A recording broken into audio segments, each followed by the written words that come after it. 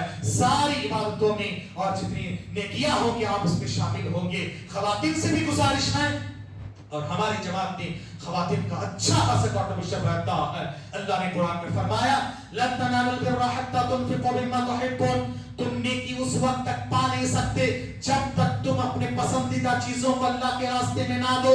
خواتین کے لیے پسندیدہ چیز ہے زیورات۔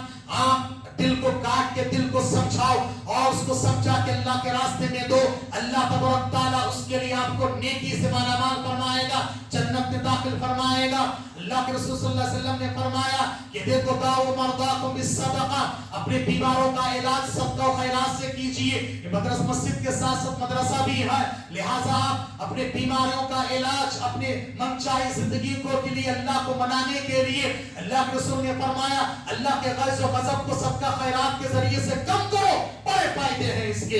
اللہ کے راستے میں تعاون فرماتے جائے۔ اللہ تعالیٰ آپ سب کے دلوں کے جائز مرادوں کو تمنا کو پورا فرمائے، آمین۔ وآخر دعوانا الحمدللہ رب العالمین۔